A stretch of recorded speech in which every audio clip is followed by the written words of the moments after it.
Hello everyone, my name is Mohideen Khan और आज जो हमारा टॉपिक है उसका नाम है कार्ब एनायन। हम कार्ब एनायन के बारे में पढ़ने वाले हैं, तो चलिए शुरू करते हैं। कार्ब एनायन क्या होता है? सबसे पहले यहाँ पे आपको स्ट्रक्चर मेंशन है कार्ब एनायन की, जिसके अंदर आपको एक कार्बन दिख रहा है, उससे 3 एल्काइल ग्रुप जुड़े हुए हैं।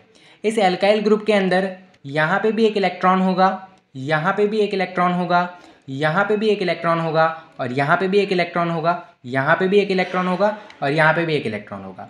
यानी कि ये दोनों मतलब कार्बन और एल्काइल ग्रुप 2 इलेक्ट्रॉन्स का क्या करे हुए हैं, साझा करे हुए, शेयरिंग करे हुए। यानी कि ओवरऑल इनके पास में कितने इलेक्ट्रॉन हैं? 1 2 3 4 5 6 और 2 लोन पेयर ऑफ इलेक्ट्रॉन। यानी इस कार्बन के पास में टोटल नंबर ऑफ इलेक्ट्रॉन कितने हैं? इलेक्ट्रॉनों की कुल संख्या कितनी है? 8 है। आपको ये पता होना चाहिए कि ये जो है हमारे पास में ऊपर ब्लैक से बनाया हुआ है, उसे कहते हैं लोन पेयर ऑफ इलेक्ट्रॉन। यानी हिंदी में बोले तो बोलते हैं एकाकी इलेक्ट्रॉन युग्म।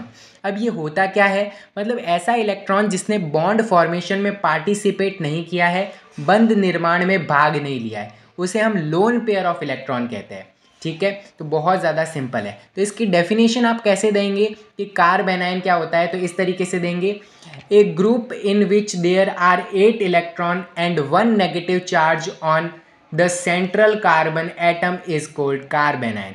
यानी कि ऐसा ग्रुप जिसके अंदर 8 इलेक्ट्रॉन हो, जैसे कि देख सकते हो यहाँ हो गए तुम्हारे पास में, और 8 हो गए, और उसके बाद में सेंट्रल कार्बन एटम पर क्या होना चाहिए? सेंट्रल कार्बन एटम पर नेगेटिव चार्ज होना चाहिए। है कि नहीं? यहाँ पे देखो नेगेटिव चार्ज है। और इस प्रकार के ग्रुप को, इस प्रकार की स्पीसीज को तुम क्या बोलते हैं?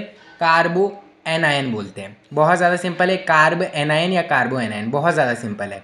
ठीक है, और इसमें जो सेंट्रल कार्बन है वो sp3 हाइब्रिडाइज्ड होता है, sp3 संकरित होता है, sp3 हाइब्रिडाइज्ड होता है। और इसमें ये नेगेटिव चार्ज होने की वजह से इसको क्या बोलते हैं? न्यूक्लियोफाइल्स भी कहा जाता है। आपको जनरली पता है 3 तरीके के रिएजेंट्स होते हैं, nucleophile, electrophile and free radical. तो न्यूक्लियोफाइल जो होते हैं वो कार्ब एनायन जो होते हैं वो न्यूक्लियोफाइल्स होते हैं। और मैं बता दूं कि जो कार्ब एनायन होते हैं उसका जो बॉन्ड एंगल होता है एल्काइल ग्रुप और कार्बन के बीच का होता है 109.5 डिग्री का। ठीक है, तो आप सिंपल सा लिख सकते हैं कि दिस आर न्यूक्लियोफाइल्स।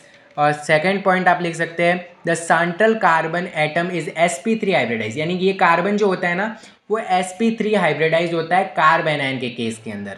और तीसरी बात हम बोले कि bond angle of carb anion is 109.5 degree. बहुत ज़्यादा सिंपल है। तो आज के इस लेक्चर के अंदर हमने बातें डिस्कस करी कि कार्ब एनायन होता क्या है। कार्ब एनायन एक ऐसी स्पीसीज है जिसके अंदर कार्बन एटम पर 8 इलेक्ट्रॉन और नेगेटिव चार्ज होता है। इन्हें न्यूक्लियोफाइल्स भी कहा जाता है। और इसका जो कार्बन होता है सेंट्रल कार्बन वो sp3 हाइब्रिडाइज्ड होता है। और कार्ब एनायन के अंदर जो बॉन्ड एंगल होता है वो 109.5 डिग्री का होता है। Thank you.